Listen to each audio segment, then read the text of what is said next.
ሰላም ጤና ይስጥልን ክቡራን የዩቲዩብ ቤተሰቦች፣ የሰዓቱን አጫጭር መረጃዎች እየቀርብ ያለው እስከ ፍጻሜው አብራችሁን ቆዩ።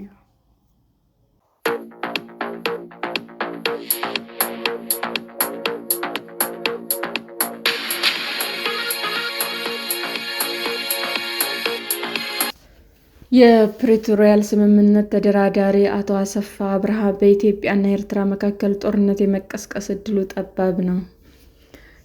ከትግራይ ክልል ተወክለው የፕሪቶሪያልን ስምምነት ተፈራራሚ ከነበሩት መካከል አንዱ የሆኑት አቶ አሰፋ አብርሃ በወቅታዊ ጉዳዮች ዙሪያ ከቢቢሲ ትግርኛ ጋር ባደረጉት ቆይታ በኢትዮጵያና ኤርትራ መካከል ውጊያ ሊነሳ የሚችልበት እድል በአመዛኙ ያለ አይመስለኝም አሉ። ኢትዮጵያና ኤርትራ በተደጋጋሚ ጠንካራ የቃላት ክሶች ሲለዋወጡ ከመቆየታቸው ጋር በተያያዘ ወደ ጦርነት ሊገቡ ይችላሉ የሚለው ስጋት እንዳንዣበበ ነው። የኢትዮጵያ ውጭ ጉዳይ ሚኒስትር መስከረም 2018 ዓ.ም ለመንግስታቱ ድርጅት በጻፈው ደብዳቤ የኤርትራ መንግስትና ህዝባዊ ወያኔ ሓርነት ትግራይ ወይም ህወሓት ተጠምዶ በሚል ጥምረት ኢትዮጵያ ላይ ጦርነት ለመክፈት እየሰሩ ነው ሲል ከሷል። ሚኒስትሩ በጻፈው በዚህ ደብዳቤ ሁለቱ አካላት በቅርቡ የፋኖ ታጣቂዎችን የሰሜን ወሎ ዋና ከተማ የሆነችን ወልዲያ ለመቆጣጠር ባደረጉት ሙከራ ውስጥ ተሳትፈዋል ሲልም ወንጅሏቸዋል።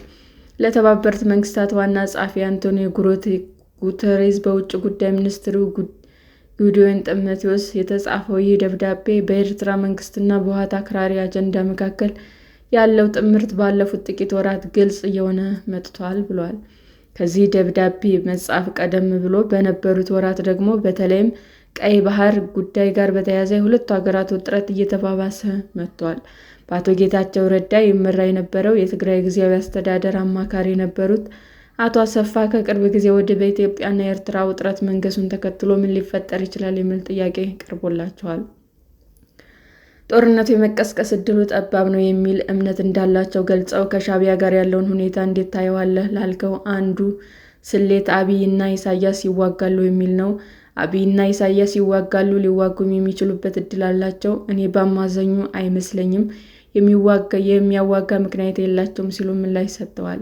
የኤርትራው ፕሬዝዳንት ኢሳያስ አፈወርቂ እና የኢትዮጵያ ጠቅላይ ሚኒስትር አብይ አህመድ ሳውዲ አረቢያ፣ የተባበሩት አረብ ኤሚሬትስ እንዲሁም ዓለም በሙሉ ባለበት የፈረሙትን ስምምነት አላቸው ያሉት አቶ አሰፋ ይህ ውል አብይ ለሚያነሳቸው የወደብና ተያያዥ ጉዳዮች መልስ አለው ብለዋል።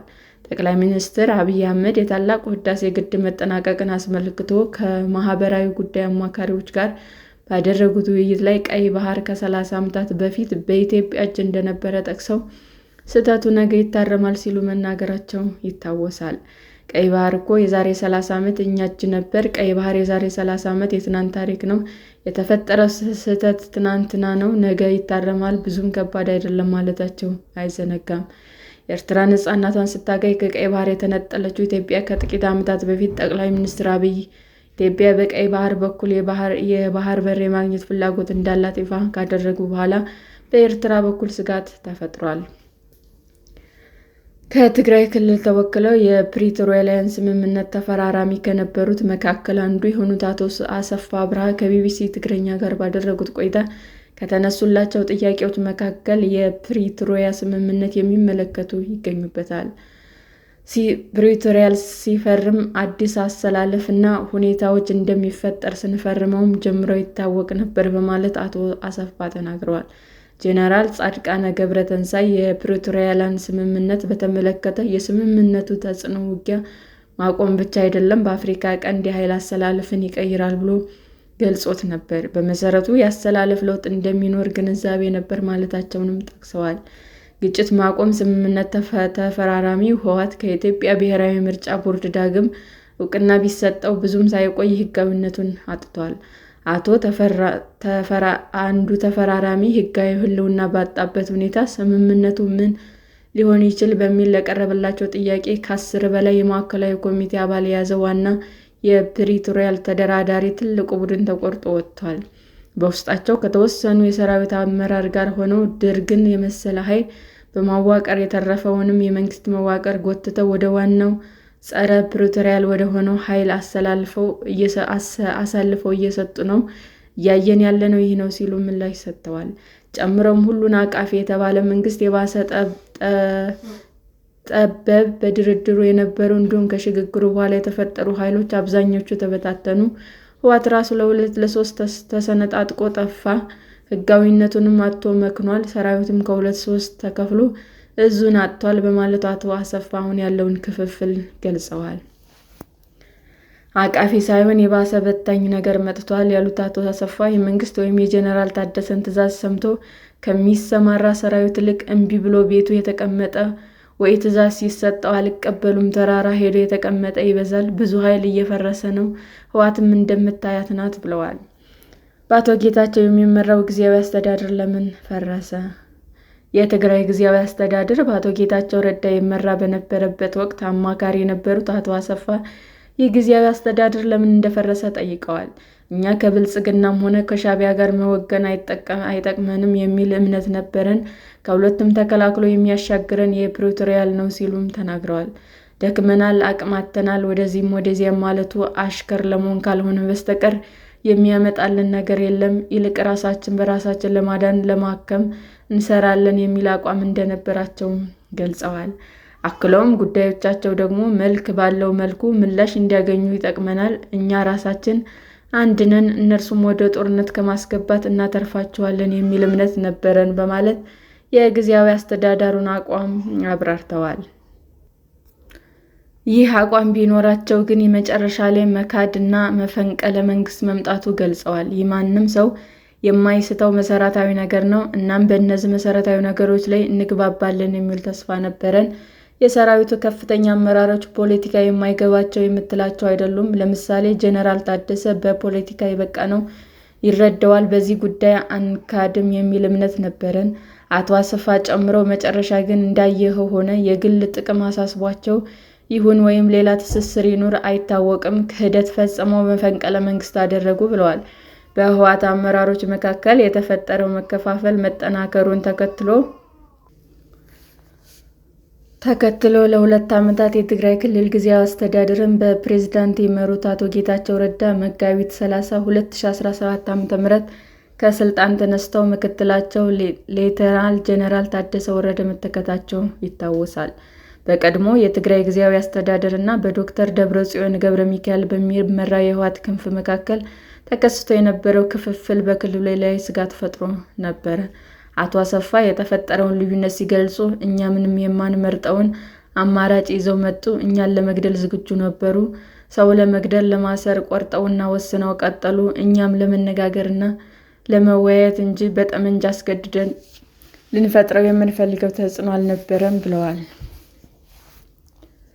መልስ ያላገኘው የተፈናቃዮች ጥያቄ በአቶ ጌታቸው ረዳ ይመራ የነበረው ጊዜያዊ አስተዳደር አላሳካቸውም ከሚባሉት መካከል አንዱ የተፈናቃዮች አለመመለስ ነው። አቶ አሰፋ ተፈናቃዮቹ በማስመለስ ረገድ ዋናው ኃላፊነት የፌዴራል መንግስት መሆኑን ያሰምሩበታል። ሆኖም ጊዜያዊ አስተዳደሩ የገጠሙት ችግሮችም ጠቅሰዋል። መጀመሪያ ህዝባችን ወደ ቀዬው መመለስ፣ ከዚያም የግዛት ጉዳይ የሚቀጥል ይሆናል ብዬ ነበር የማምነው። እሱ ግን በተቃራኒ ነው የሚያስቡ ሲሉ ይገልጻሉ። ቅድሚያ የሚሰጠው ለሰብአዊነት መሆን በመግለጽ ግዛት ወይም ካርታ የማረጋገጥ ጉዳይ አይደለም። ግዛቱ የኛም የሚሆነው ህዝቡ በመሬቱ ላይ ሲኖርበት ነው። ህዝቡ እዚያ ከሌለ ቦታው የኛ አይደለም በማለት አስተያየታቸውን ሰጥተዋል። ተፈናቃዮች አሁንም ለጥያቄያቸው መልስ አለማግኘታቸውን በመናገር ሰላማዊ ሰልፍ በማድረግ ያሉበትን አስቸጋሪ ሁኔታ ሲገልጹ መቆየታቸው ይታወሳል። አቶ አሰፋ አሁን ህዝባችን ወጥቶ እየጠፋ ነው፣ ከተፈናቀሉት መካከል አሁን 10 በመቶ አይገኙም፣ 2 ዓመት ከጨመርክ የሚመለስ ሰው አይኖርም በማለት ለቢቢሲ ትግረኛ ተናግረዋል። ከዚህ ቦታ እየተነቀልን ነው ያለነው። ስለዚህ በዚህ ጉዳይ እኔን ጨምሮ የማይጨንቀን ሰው የለም ያሉት አቶ አሰፋ የተፈናቃዮች ጉዳይ በተመለከተ ድርድር ማካሄዱንም ገልጸዋል። ስምምነቱ መሰረት ተፈናቃዮቹ የመመለስና የማቋቋም ኃላፊነት ያለበት የፌዴራል መንግስት እንደሆነ የስምምነቱ ፈራሚዎች የተባበሩት መንግስታት ተቋሞች እንዲሁም ህወሓት ያላቸው ሚና የማገዝ መሆኑን አስረድተዋል። ተፈናቃዮቹ የተመለከተው የፕሪቶሪያል ስምምነት ክፍል ርዕሱ ራሱ ሰብአዊነት ነው የሚሉት አቶ አሰፋ ዋነኛ ኃላፊነት ያለበት የፌዴራል መንግስት እንደመሆኑ የፌዴራል መንግስት እቅድ እንዳወጣ ጠቅሰው ከ1 ዓመት በፊት ጌታቸው ፍሳማ ጁስ እና ታደሰ ወረደ ከትግራይ ተወክለው ተደራድረውም ተስማምተዋል ብለዋል። በዚህ ስምምነት መሰረት ትግራይ ይህንን ታደርግ፣ ፌዴራል ይህንን ያድርግ በሚል ተስማምተን ራያና ጸለምት ተመለሱ ብለዋል። አክለውም ወደ ምዕራብ ትግራይ ወልቃይት ሊሻገሩ ሲሉ ነው ጉዳዩ የተስተጓጎለው በማለት ተናግረዋል። እቅዱ ከጸደቀ በኋላ የትግራይ ሚና ማስፈጸም እንደሆነ አቶ አሰፋ ይናገራሉ። ተፈናቃዮች ወደ ቀያቸው ወስዶ መልሶ ማቋቋምና ደህንነታቸውን መጠበቅ የትግራይ ክልል ሚና እንደሆነም ተናግረዋል። በዚህ መሰረት ግብረ ኃይል ተቋቁሞ የስራ ተከፋፍለውና ተስማምተው ሳለ በመሃል ከኮሚቴው መካከል 3-4 የሚሆኑ የማዕከላዊ ኮሚቴ አባል ጄኔራል ታደሰ ይህንን እቅድ ግን ህወሓት ያውቀዋል ብለው ጠየቁ በማለት እንዴት መስተጓጎሉ እንደተከሰተ አስረድተዋል። ጉዳዩ የመንግስት እንጂ የፓርቲ አለመሆኑ ቢገልጹም ፓርቲያችን ተስማምቶ ያላጸደቀውን የግብረ ኃይል አባላት አንሆንም አሉት በማለት የተፈጠረውን ይገልጻሉ። አላወቁም። ጄኔራል ታደሰ ትልቅ ስህተት ሰርቷል። እኔ እንደዛ አልተረዳሁትም አለኝ። በቃ እንስማማለን ብሎ ስብሰባውን ከናካቴው አቆመው። ግብረ ኃይሉን እርሱ ነበር የሚመራው። ይህ በተከሰተ በቀናት ውስጥ ግብረ ኃይሉ ስራ ማቆሙን አቶ ጌታቸው እንደገለጹላቸው አቶ አሰፋ ለቢቢሲ ትግረኛ ተናግረዋል። ከጄኔራል ታደሰ ማብራሪያ እንደጠየቁ ጠቅሰው እንደዚያም አልነበረም ይግባኝ ብሎ መለሰልኝ። ይህ የተለመደ የታደሰ ማምለጫ ነው። እርሱ አልተረዳሁትም ይበል እንጂ ጉዳዩን ወደ ህወሓት ወስዶ ስለነበረ እነሱ የሚሉት ጠብቀን እንነጋገርበታለን አለኝ ብለዋል። ቢያንስ ተፈናቃዮች ወደ ቦታቸው ይመለሱ፣ ትጥቅ ይፈታ፣ ተዋቅሮ የነበረው አስተዳደር እና የጸጥታ ኃይሉ ፈርሶ ምርጫ ተደርጎ ተፈናቃዮች የራሳቸውን አስተዳደር ያቋቋም የሚል አቋም እንደነበራቸውም ተናግረዋል። የሚቋቋመው አስተዳደር ጦርነቱን ለማን ይሁን የሚል ነገር ሲነካ እየተገበርን እንየው ብለን ክፍት ተው ነው። ይህ ነበር የደረስንበት መግባባት። ነገር ግን ታደሰ ጉዳዩን ወደ ህወሓት ከወሰደው በኋላ እኛም እዚያ የነበረውን ሚሊሾች እና የቀድሞ አስተዳደሮችን ሳንይዝ ህዝባችን አንመልስም ብለው መያዣ አድርገው ቆለፉት ሲሉም የተፈጠረውን ገልጸዋል። ከትግራይ ሰራዊት ያፈነገጡ ወታደሮች ጉዳይ